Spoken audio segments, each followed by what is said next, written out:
The definition of conviction is a firmly held belief. Leadership looks different for each person, but every leader has strong convictions that pave the way for how they guide their people. Whether you're an experienced leader, a current leader, a novice leader, or a soon-to-be leader, this podcast is a must for you. Through this show, you will hear leaders share their convictions, the struggles they face, and the challenges they have overcome by staying true to their convictions. Leadership can be hard and it can be lonely. I aim to connect you with leaders who have walked the journey and want to show others the way. This is Beau Vincent, and you're listening to The Conviction of a Leader.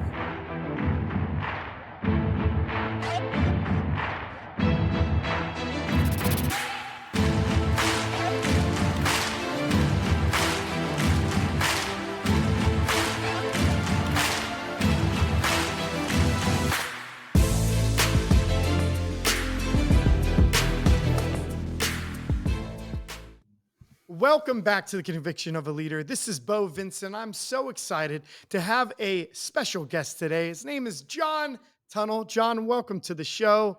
How are you, buddy? I'm doing great. Thanks for having me, Beau. Dude, I don't want to say long-time listener, first-time guest, but I think you've supported the podcast throughout the years, and I really appreciate that.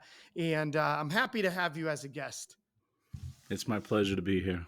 Awesome, man. Well, hey, I'm going to introduce you to all the listeners out there. Some are going to know you and some are going to want to know exactly who John Tunnell is. So John started scratch. His insurance agency was started scratch. That means $0 a premium and zero guests. In 2007, 17 years ago now, he's been 20 years in the insurance industry. He is going to finish this year at $29 million of premium in just 17 years starting at scratch. So that is a phenomenal accomplishment for any business, let alone in the captive insurance world. Also, he is extremely proud of the team that he has built over the 17 years. We'll probably dive more into the dynamics of his team and why he's so proud of their accomplishments as we talk today. He's also a proud dad of Alex and Caroline, and he's lucky, I think he's lucky to be married to Marianne. So, John, welcome to the show. Thank you. That's a great Thank introduction. You did a great job. And usually you call me John Tunnell, and I John call you Beau Tunnell. Vincent. So With the Italian. We were in The Sopranos, you and I, right? that's true. It was a Yeah, good true show. story. True story.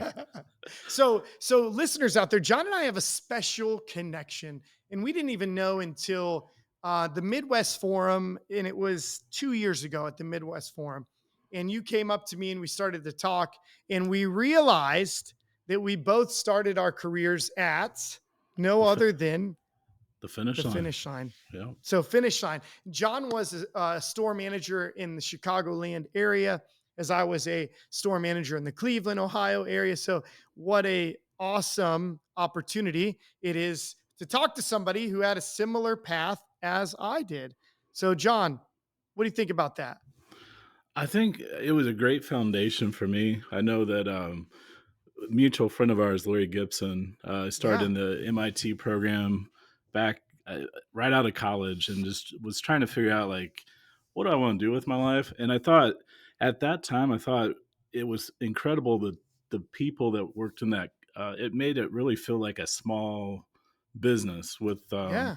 based in Indianapolis. And coming out of college, I thought I was a big hotshot. I had keys to a store that had Jordans and all kinds of fun Yes. stuff in it. And I thought their training program, and we talked a little bit about this a few weeks ago at in Vegas. CWC, and Mhm. I think it's the foundation of training there was pretty intense. And like, if to replicate that at the history that went into that, and like Larry he instilled a lot of trust into me, Mhm. a couple weeks into it, and he's like, all right, Chief, you got the sales floor. I'm out of here for a little bit. And I'm like, what do I do? But I accepted the challenge, and I felt like I really enjoyed that career, and um, built a really good foundation. I think, learning about myself, how to Totally. manage people, how to interact with the public, um, Jordan days, days after Thanksgiving, sacrifice away time from your family and that kind of thing. Just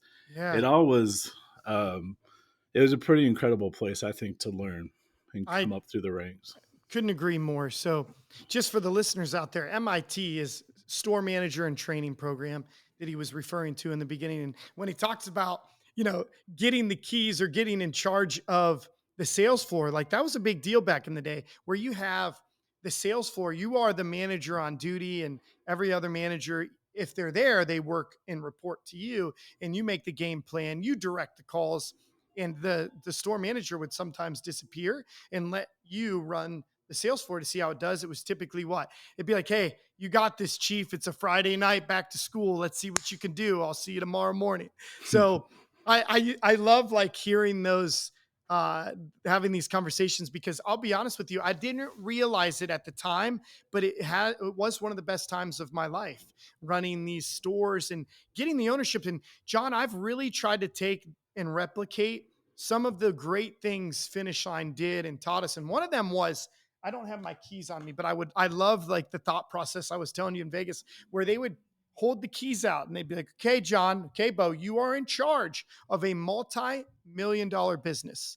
And I wish you luck. Good luck. So it was very powerful the way that they made you feel like you were earning something of importance. And I think like we can't truly replicate that of giving the keys to each LSP or manager, but to make the importance feel the same, that base feeling and foundation we got in retail is huge. And I think you left retail and you went into insurance relatively, seems like, pretty fast. I stuck around and rode that wave and grew there for as long as I felt like, I guess, my career and my knowledge and skill set needed to go run my own business. So I actually had dedicated to Allstate that I was going to buy an agency before I quit Finish Line. So I was already locked in. It just took about a year to get that Allstate opened up. So yeah, I knew where I was going when I left there. So that's really cool, man. What else comes to mind from your previous career that has really connected you into being a business owner, prepared you for being a business owner? For those out there that maybe are in the corporate world still, uh, what things did you take from the corporate world and bring to us I as a think business owner? the structure, like every day it was structured out. You had processes laid out kind of for, you know, A to Z, like what happens when we get a shipment in, what happens when back to school set up. Here's the planner, you need to follow this. It has to be done by Sunday. Break it down, like what do you Yeah, need to do each day. I think, that process work really did help me build a foundation. I can't say that I've always been the best at the process work, and it's still a work in progress every day. But I think that was a solid foundation. I think also Larry really helped me, I think, develop leaders. Like when I came up to the Chicago area, that was my job to put out managers. I got the oh yeah, I forget what the term for it at the time, but like I put out like 12 store managers in 2 years, yeah, and I was pretty proud of that. And yeah, it was kind of scary too, because I'm like, well, I really hope that these people do well, because it's your stamp of approval on people. So I think yeah, he really kind of helped me break down, like when you're working one on one with a manager or an employee or anybody, like you really have to put your goal for the person aside and see what's important to them and help them get to yeah, that level. Um, he always he I mean, he had a lot of good sayings, but one of my favorite things that he would tell me is like, always give constant, honest, and immediate feedback. It took me a mm. long time to kind of figure out what does that mean. What Like, does that mean? so I don't know if you know this, but most employees can't read your mind. So if you are thinking something, you're like, man, this person's really pissing me off because they're doing this. They really Yeah, don't know that. So it's like having those hard conversations. I was totally opposite of that. I didn't want to cause any type of conflict. I'm from Indiana, small town. yeah, We're just trying to get along with everybody, just trying to. But then really, like when something comes up, and you had a conversation about that. It's not you. You're not upset with the person. You're just following the process. Like if you, Bo, if you, I'm sorry this didn't work out. I have to write you up, and this is why. It's not because I'm angry with you. It's yeah, because you didn't hit this. And I think that really helped set a foundation for me to become more of a developer, mentor to people, or help other Mhm. agents even. Like, doing coaching, it's not about you and your goals, it's how can you help that person reach their goals. So Oh, that gave me a really yeah. good foundation at Finish Line. Nice. And you just reminded me of something too. Of all the listeners out there, John is also a coach consultant for Craig Wiggins Coaching Consulting, and that's how we've gotten to really know each other over the years. So I just want to make sure everybody knows that John is awesome. And I could tell you, John, I have the saying that your stage life can't be bigger than your real life. And I know John personally, and I can tell you everything that he says today because he is an honest person. He's not going to pump us up or give us a line of BS that he doesn't actually live by. And if he does, I'll call him out. But I know he won't. So that's why I bring people like John onto the podcast. And back to the conversation, though, I agree. You know what was nice about being in the corporate world too is that as I progressed from store manager and training to store manager trainer, which store manager trainers were the ones that were in charge of hiring and training new store managers, like you spoke about. And that was really what set me apart from my peers, probably similar to you. Now, we didn't line up and work the same years. You left in '07. I think I started in 2004 in high school, and then I went on and came back at 2006 or 7. So we probably missed each other. But nonetheless, though, we had a very similar training and path because the company had structure. Big Hmm. corporations have structure. And the cool part is like, to go from that store manager and training position, take the jump to district manager and training to then district manager, and then help, build stores for the Macy's division of Finish Line Macy's, and then go on to do more regional work with Advanced Auto Parts. So it was really cool to have that because you're, let me get back to the point. The point is this: they held us responsible to hold other people responsible, which as a business owner, no one's holding you responsible or me to hold people accountable to their actions. So having that base foundation and get the habits of being consistent with holding people accountable and being consistent with the feedback was so big.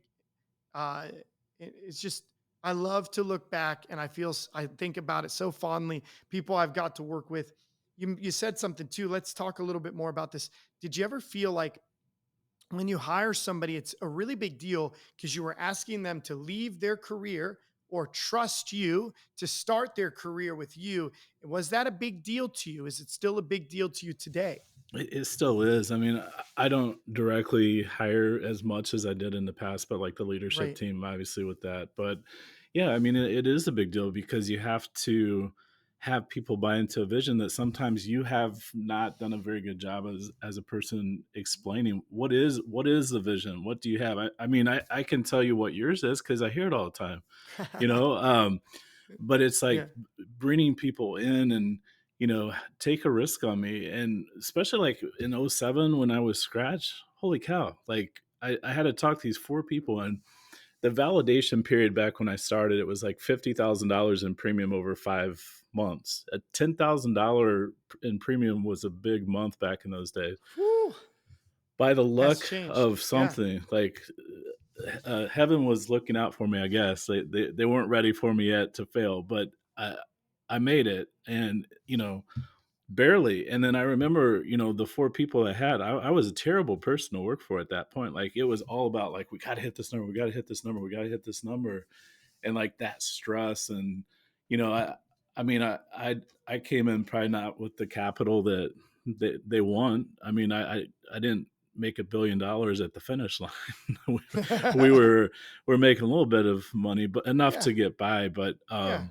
I mean, yeah, it's a big deal when you bring people in and I mean, that's one of those things that keeps me up at night still. It's like the payroll, making sure that, it, you just have to plan for so much. And I do feel that Oh yeah. responsibility for my team. And I take a lot of pride in trying to, make sure that we're functioning for the next year. So, if something were to happen, God forbid. Yeah. So I know. it, It it's a lot of pressure. that stress pressure we take on and we shoulder it for our team and those that we bring on our team. And whether or not we directly or indirectly hire at this point, we're responsible for all that are in our Mhm. agencies, and their income, their pay, their benefits. It all falls on our shoulders. So, and I actually feel like I was built for that, and it really gets me motivated and excited to work. And I always think about, how we run our agencies and who we are, who we put and leave in our agencies, our businesses. We're going to attract those type of people. So I think it takes time for businesses to get to where they want to go. And there's some listeners out there right now. You're working with somebody, you're working for somebody, maybe you own a business, you're not satisfied or happy with your culture or your team. Well, that does fall on your shoulders and you can make a change. John, were you always proud of the staff you have? I know you have an amazing staff today. Was there ever a turning point of where you're like, I want to really step up our culture and our team?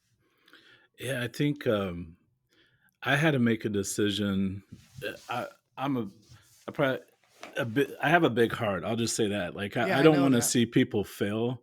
I and sometimes in the past, I mean, we all make the mistake, but we would hold on to people for a long time because I wanted it more for them than they wanted it for themselves, and Yep. it's just like, "Listen, this just isn't gonna work out," but it did take me a while to be proud of the team that I had because I think as a leader, I had to develop that, strength and kind of it's hard to separate when corporate's sending the money for payroll and you're working in a corporate world. Like you Oh don't really yeah. have to worry about the P&L as close as you do when it's hey, I might not be able to buy a gift for my kid this year at Christmas time because it's '07. I'm scratch and holy cow, what have I done? But, and we get to that point, true story, but we get to that point where I do take a lot of pride because the people that are here want to be here. And Yeah. it's totally different. Like, and they get engaged and um, I kind of compare my team now, like back when I think back to the fun days of back to school, like how Oh hectic yeah. it was. And like Yes. that's a fast train. Like being Hmm. Castleton in the middle of back to school, holy cow. I just remember it's just like a line of people, and you're at the register all day.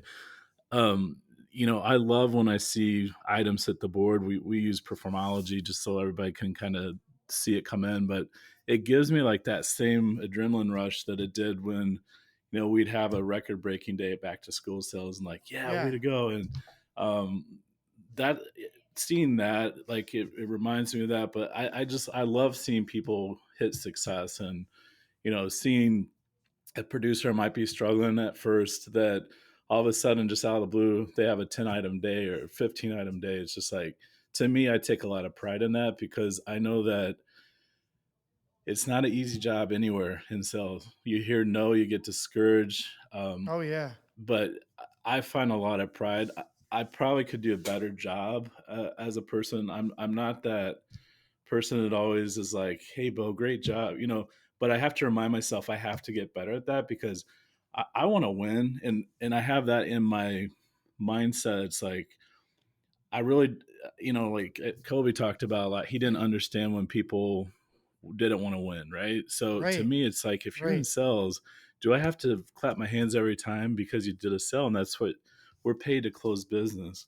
Yeah. But yeah, it is that small encouragement. Like I really have to remind myself to get back to the basics of that and celebrate in the Hmm. moment versus at the end of the day, like just seeing the thing and being like, "Oh, that person had a good day," and Right. thinking, "Well, they heard me say that, right?" But Right. just a little text, "Hey, good day," something like that. Some of those weird, I guess the kids your age call them the memes or whatever, putting a little meme out there. So, Yeah. um, but I do take a lot of pride in the people that are here because I know they're out there busting their butt every day Hmm. on representing my agency, and I'm proud of that. Like, Yeah. it takes a special person to go through that every single day, and the service team, man, we got to show them the love as well. Like service is sales, sales is service, but man, do they get the brunt of Oh man. everything, and They get just the the way tough. that the people are.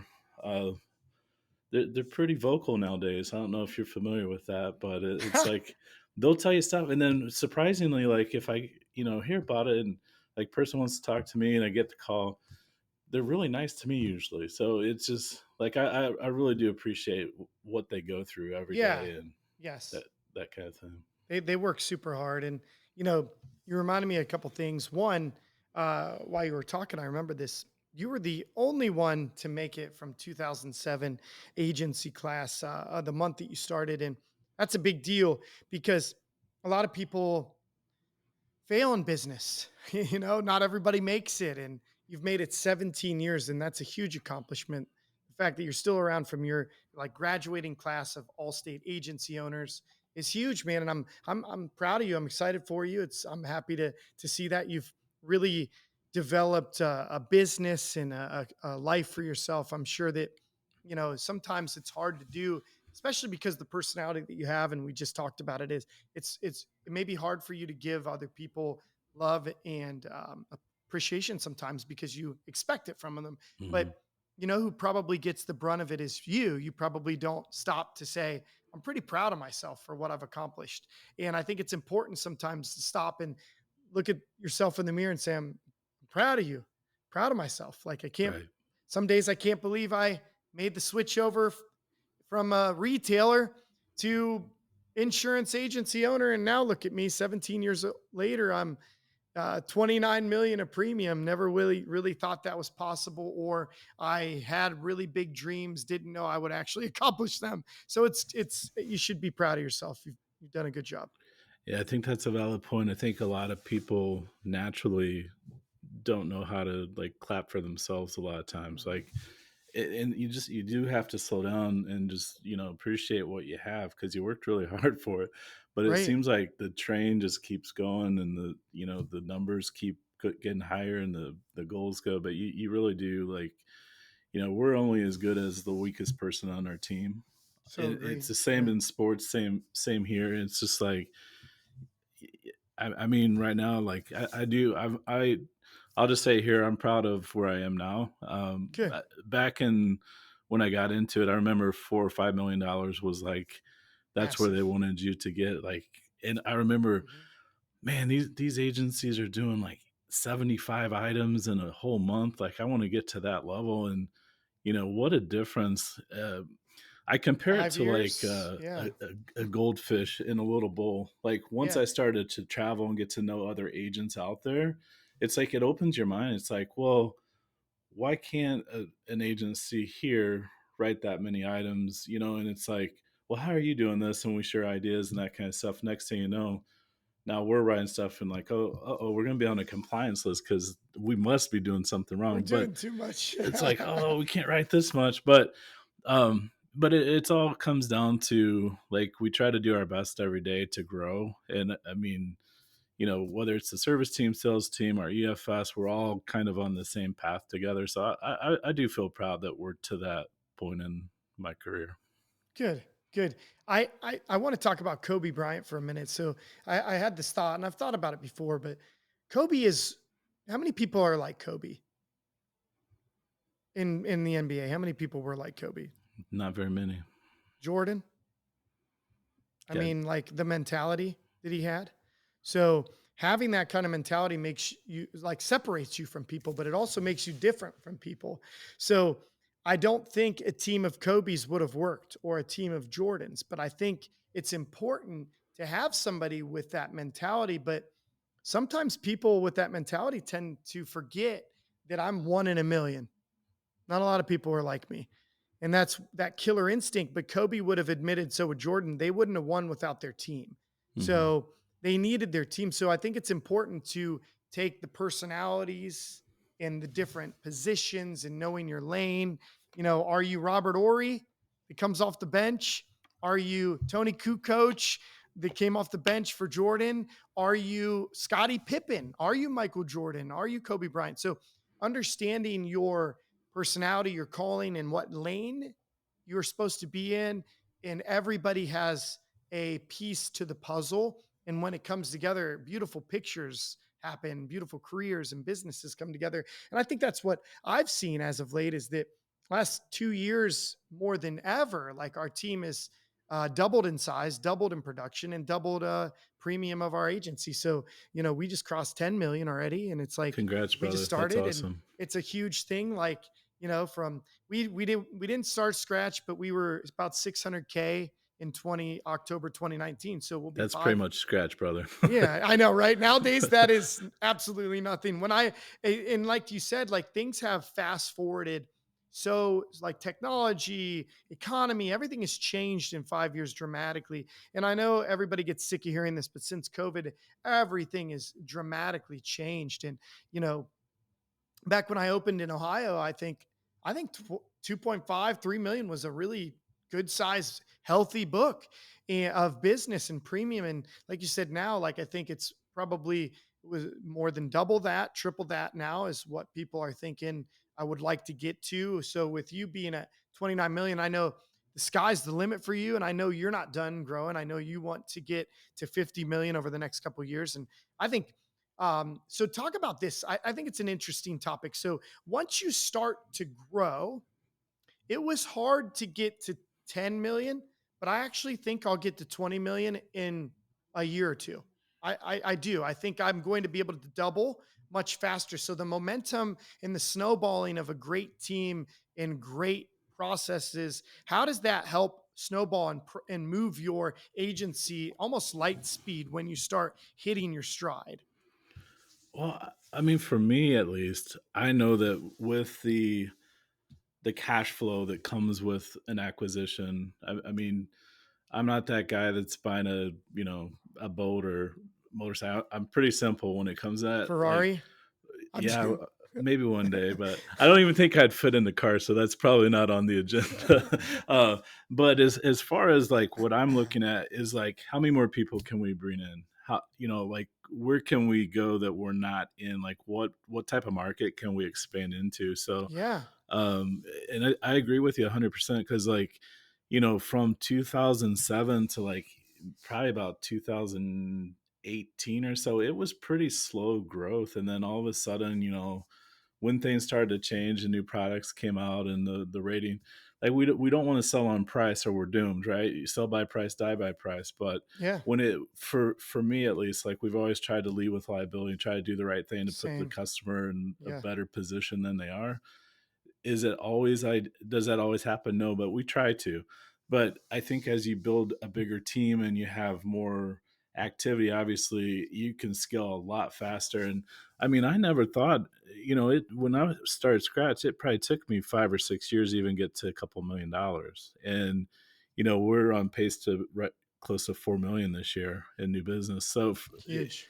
and I'm not saying that to toot a horn, but I'm saying that same as you, we've been able to double the staff. We've doubled our marketing budget and just trying Mhm. to bring more opportunity. And in the long game, um, I really do want to have a 50 to 60 million dollar agency that runs well. And if the kids want to get into that lifestyle, great. If not, then maybe I'll talk to you when I'm ready to get out, but or Yeah, somebody. yeah, But I really do, and I think what you said is true. I probably am unique. You're unique. We did it pretty well in the retail world, and we were able to bring that into here. yeah. That's not true for everybody, and I No, do hate to see people struggle, right? so do I. I feel that from the scratch experience, I wasn't going to make it probably year 5 if it weren't by at the time one of the sales leaders had a small book. It was about I think 600,000 or so, and that saved my career with Allstate Wow. because I mean, I got off this contract that you had a higher commission, but those days, I mean, 10,000 was a month versus a Yeah, day, yeah, So it wasn't like I was raking in the jackpot. But I think what that did is it taught me to appreciate the cash flow and how to be conservative with it. And, even to this day, I always feel like I'm broke. And I think that's just from growing up in that yeah. scratch contract. It's just like, man, I don't even know if I'll have money next month to send out a mailer. Like, I, um, but I really do think that it helps me put into perspective, that when you can scale, definitely it's a good time to scale right now. Oh So yeah, I'm definitely looking right now. Maybe I'll get to my goal in the next year or so a little faster just by yeah. scaling. I think you reminded me of a couple different things. So great, great. conversation so far, but I was thinking about listeners because I was thinking about myself too, but there's some listeners that were where you were at like 5 years in that are like trying to decide, should I give up? Should I double down? Should I acquire? Am I allowed to acquire another agency? How do I even get qualified to buy another agency? Some of you are working for a job that feels dead end. And I remember my dad saying this to me, and he didn't say a lot, but when he did, it like that was impactful. I remembered it, and I wanted to quit my first year as a store manager. They threw me in October, and you know what happens right at October? It holidays. So I was barely a month in, and holidays hit. And holidays in retail, especially in the early 2000s, was like, I mean, malls were massive. No Amazon, nobody was ordering shoes and clothes. Literally, you were going to the mall to buy your Christmas presents. And shoes have always been popular, especially for teenagers, high schoolers, college kids, runners, athletes, always been popular. So I just remember wanting to give up and quit. We were down on the holiday, and I was thinking, how am I gonna how am I going to come back from this? Maybe I should quit. I'm a store manager now. I kind of made it to where I wanted to go. Let's get out. And but my dad said to me, he's like, it's always the darkest before dawn as long as you're doing what you're supposed to do.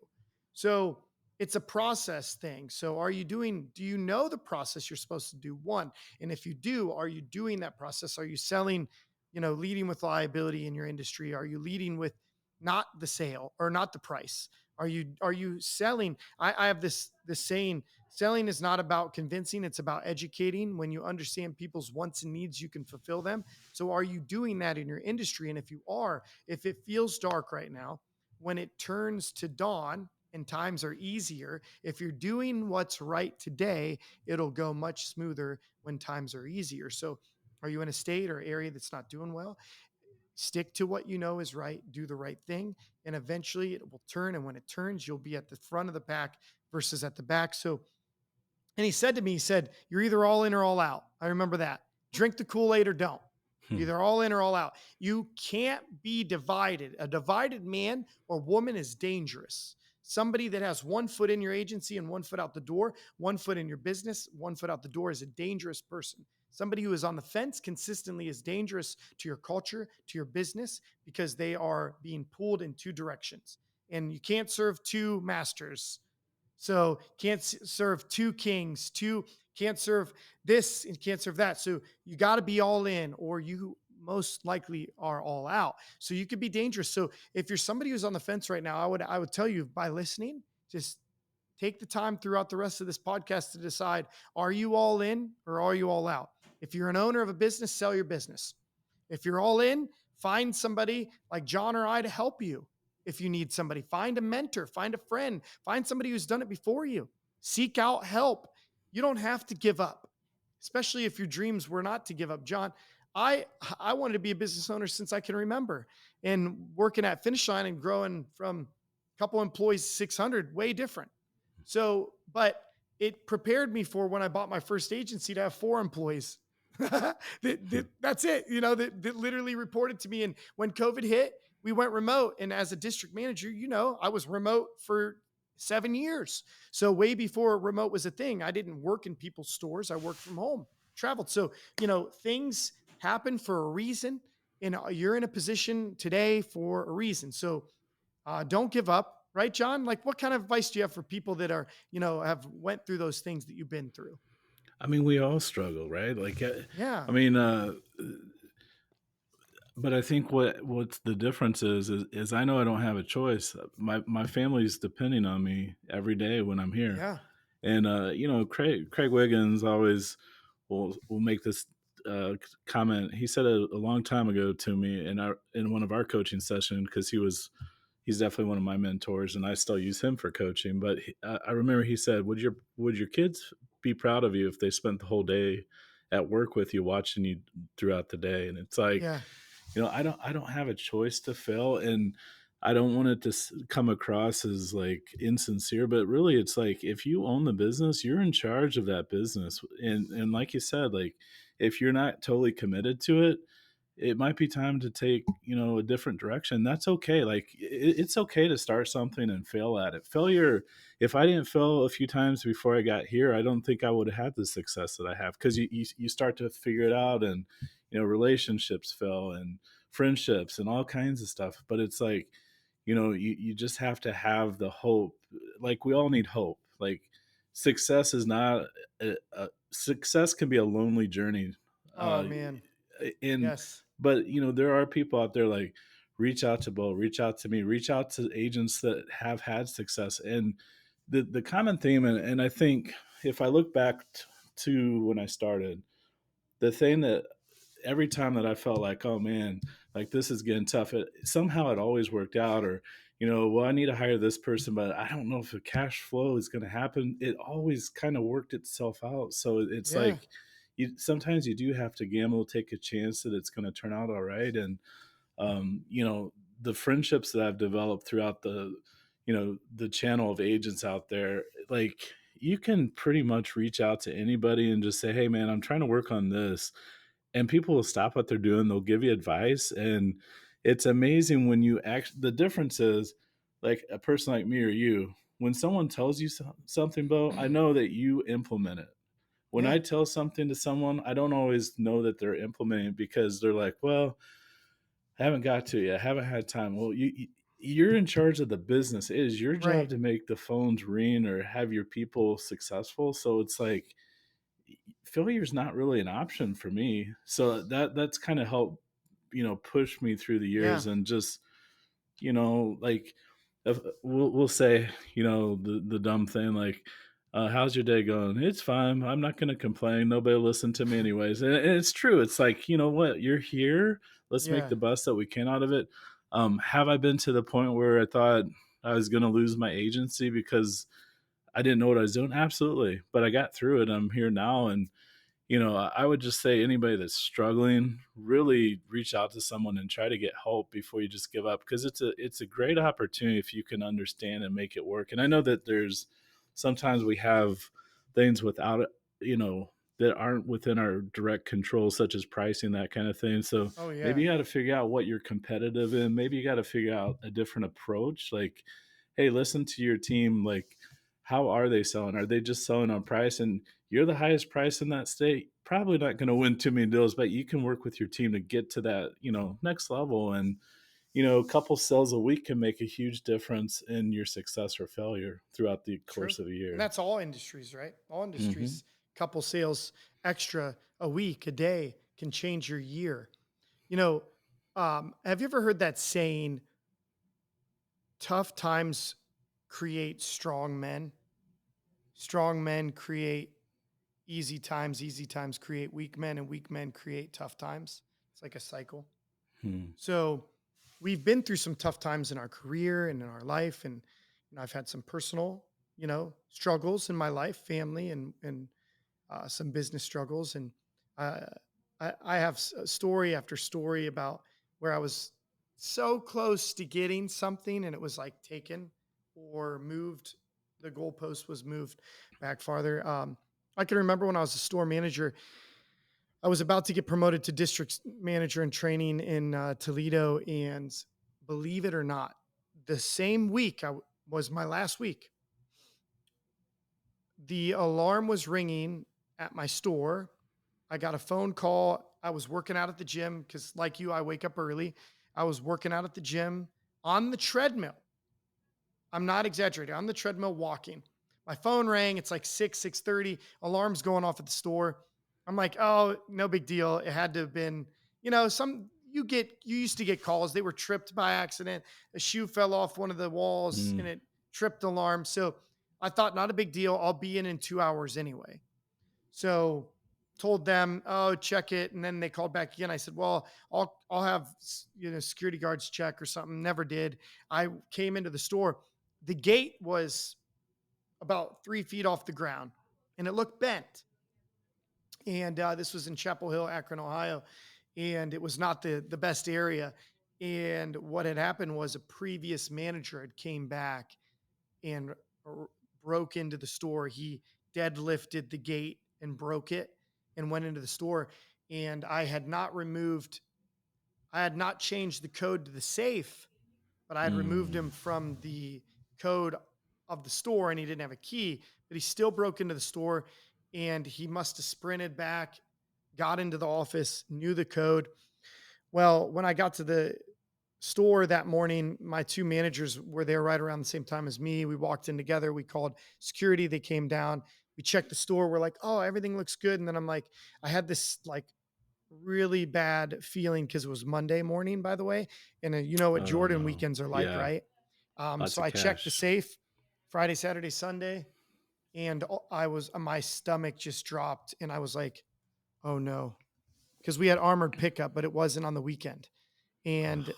we were missing 3 deposits. So the craziest part is loss prevention came to the store, sat me down, and they were drilling me like I was about to get termed right there on the spot. Whether I did it or not, it was my job to change the code to the safe. It was my job, and I just thinking like I just sold my house. I've just bought a house. I'm Mm. literally leaving. This guy's telling me he's going to term me because no matter what, it's my fault. By the grace of God, that morning I was actually, when I was walking on the treadmill, I was reading a Bible verse, catching up on a Bible verse while I was walking on the treadmill. It said something about, I can't remember the memory verse. Maybe my producer, Andy, could look it up. It's about vindicating. God will vindicate you. And I was reading this verse about, oh my God, like, you know, hopefully the truth will come out and vindicate me. And I was reminded of the verse I read in the morning, and it's crazy. Not even a minute later, after I had that thought, after loss prevention was drilling me with the police, by the way, um, they found a video from Children's Place because Oh, no one else had a video.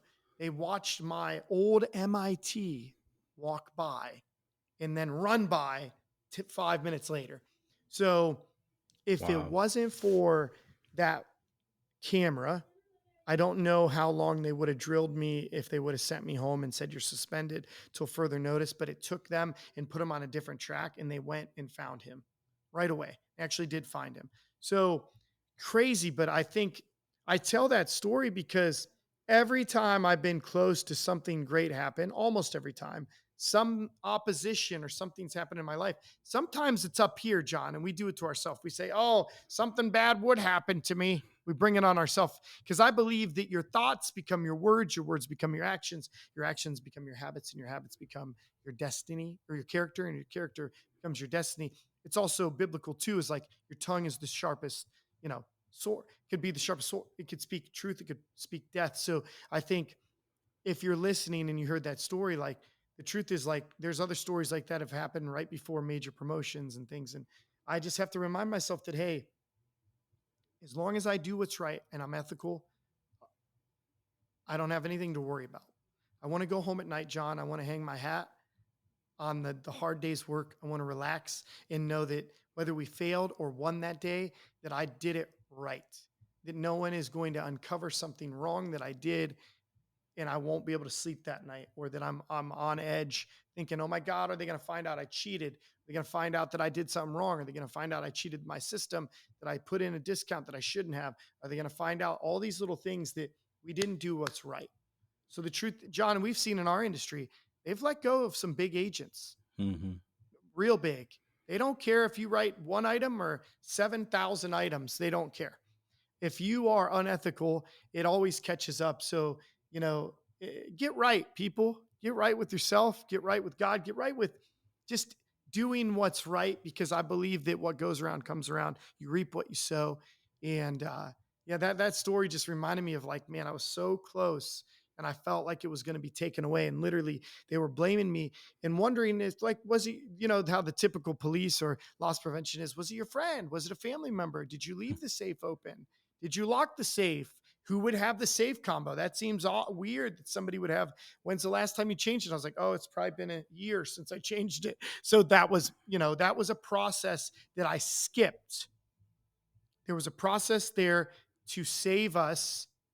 So if something would have happened, I would have said, oh, I reset that. but I admitted I didn't. So the truth is, like, you know, don't give up, do what's right, and stay strong. The cool part is that you have people that care about you. If you're listening to this, I care about you. I don't even know all of you, but I care about you. John is one of the most, like he said, he actually has one of the biggest hearts out of anybody I know. And I believe that he would pick up a phone for you and talk to you and help you through it, just like Craig has done for me in the past, or for John, and to kind of give you that little bit of advice that, hey, I've seen this happen, or I've been through this. Don't worry. It just feels good to hear somebody that you trust or look up to say, hey, don't worry. Things are going to be okay. Even if they're not okay, you're going to find a way. And I would just add to that, the sooner that you take the advice that people give you and implement it, you're gonna be less stressed out, because if I would listen to some of the things Craig told me 8 years ago, I would probably been a lot better off, but, In a we different all position. yeah, we're all, like, on this journey of life together, and it's true, like, every one of us, like, there it's a small circle of, we're all connected somehow throughout the industry, and happy to talk with anybody anytime, because we all Yeah. struggle. And I think if I'm you, Bo, I'm probably still shopping at the children's palace, or whatever it was called, Place. children's place. That would Yeah. be my favorite store for my lifetime, Whew. because that saved you.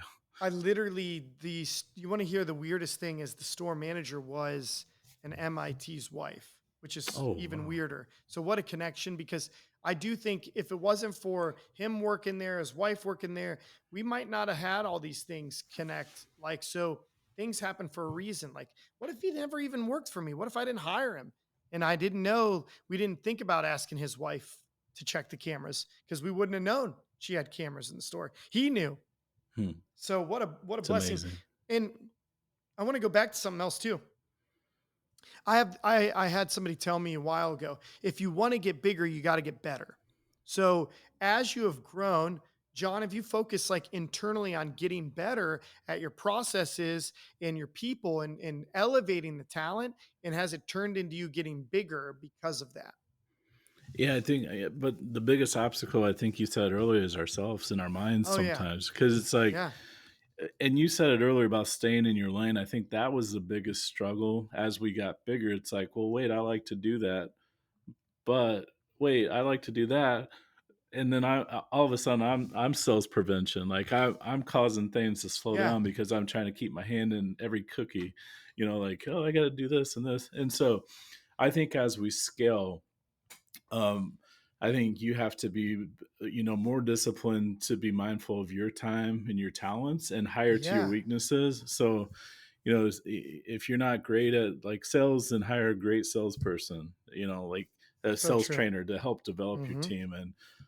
And just really, like, I think the biggest challenge is like not trying to get out too soon, like from the day to day stuff. And, at this point, like, there's no way I can do everything without a big team. And, Absolutely. um, and that's a challenge too, because starting scratch, like, I did everything. And every time someone called, I would be the guy answering the phone. And why did my rates go up?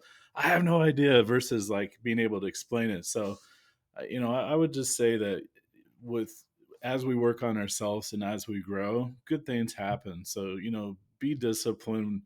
Like, don't skip the processes. Like, if you have a process to change the code, change the code. Like, don't Yeah. skip over it, because you never know what's going to happen. So I think, No.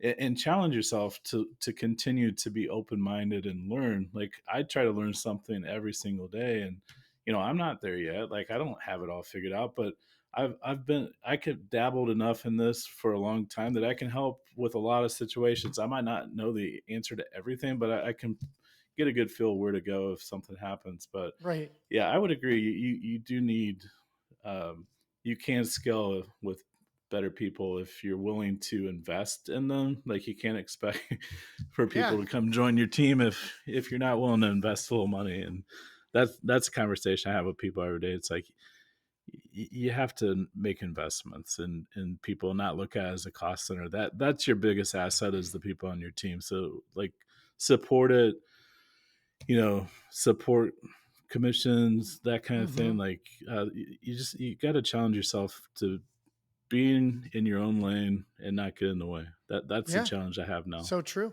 It's true, man. Like I think this, like, as an owner, as a leader, you have the decision to decide what to do. I think personally, because owners have a special uh, decision because they can do anything, they can do nothing. So when you're an owner, I think you should do one what you're very passionate about that really sets you on fire, adds fulfillment, and it should be involved with your staff at some point. I don't think so, John. Let's put it in retail terms. I don't think the store manager's value was standing at the register every shift and ringing out. I don't think their value was counting the inventory in the stockroom. I think their value came from being able to train and identify high talent and grow people to have a phenomenal career, be there to coach them and guide them along the way. When you have your head down and you're the one vacuuming all the time, does that look good every once in a while you vacuum? Absolutely. Do people appreciate it? Yes. But are you the person that's taking all the hard stuff all the time off everybody else's plate and you're not growing them? Remember, the 4 steps that I like to teach people is like, you got to let them go. You got to state it. You got to then model it. Then you got to watch them. Then you got to evaluate them. If you don't do that in your career, you're actually stealing their development. And that's not good either. We need to develop people, and sometimes on the spot is the best time. So, Mhm. John, I want to thank you for jumping on. How do you want to end this call? How do you want to end this episode? Is there something you want to leave people with? Something on your mind that you was hoping we talked about in the last couple minutes? No, I mean it was great to be here. It always like anytime there's a conversation around leadership, I really think that a lot of people struggle with that. Like, what is Yeah, a leader? But I think every day, if you're willing to um, grow, like I think that's a trait that is missing from a lot of leaders, and just yeah, being open to feedback. Like, I don't want to hear just what like the appropriate oh, okay, yeah, that's the right thing to say. Like, challenge yourself to get better every single day and to grow. And if you're willing to do that, just remember it's always morning in sales. My first FSL told me that. Don't get discouraged in the morning if you don't have a sale. It's always morning time. So it's yeah, like at 4:30, it's still time for a sales. It's gonna happen. So like just have the mindset like um success is a reflection of processes that happen over and over again, and just challenge yourself daily. yeah. um it, I really appreciate all the guests that you've had on, because I do like listening and I learning love stuff. that. And if I can be of help anytime, reach out. But I consider you a good friend, and I appreciate Yes, what you're doing you out there too. in the world, inspiring others. So thank you for everything. Dude, thank you for coming on. I mean, thank you for supporting the podcast. I mean, you have been a huge supporter for a long time and a great friend, and I really appreciate that. I'm glad we finally could line up our schedules so I could get you on, and I'm excited for that. I think our guests are going to love you. They're going to feel how genuine you are and honest you are over the podcast. But I want to end with this. In a world where there are so many posers and fakes with social media and YouTube, I think that we need to slow down and we need to ask our team, our friends, our spouses, our partners to tell us the truth. And we have to give them permission to tell us the truth because people lie. People don't tell you the truth. They are yes men, yes women. They pose, but I want to hear the truth from my friends, my family, and you've been one to tell me the truth, and I really appreciate that. And sometimes you just have to tell people you have the permission to tell me the truth, even if it hurts. Just be kind to me. I want to hear the truth, though. Don't destroy me, but tell me the truth. I want to hear it. So my team tells me the truth, and even when it isn't always convenient, they tell me the truth. And I have the saying: praise in public, reprimand in private. If you would like to tell me the truth, let's do it on one-on-one, but I want to hear it. But John, you've been a huge supporter and I really love you. I appreciate you, man. Your heart is way bigger than even most people know. So reach out to me, to John. Listen, if you made it this far, one, thank you. Please share this episode. Turn on all notifications and auto downloads for the Conviction of a Leader. Follow us on Facebook. Turn on all notifications. Share this podcast with your friends and family and on social media. Tell John how much it meant to you. John, Thank you for joining the Conviction of a Leader. Really Thanks, brother. appreciate you. Thank you. Thank you.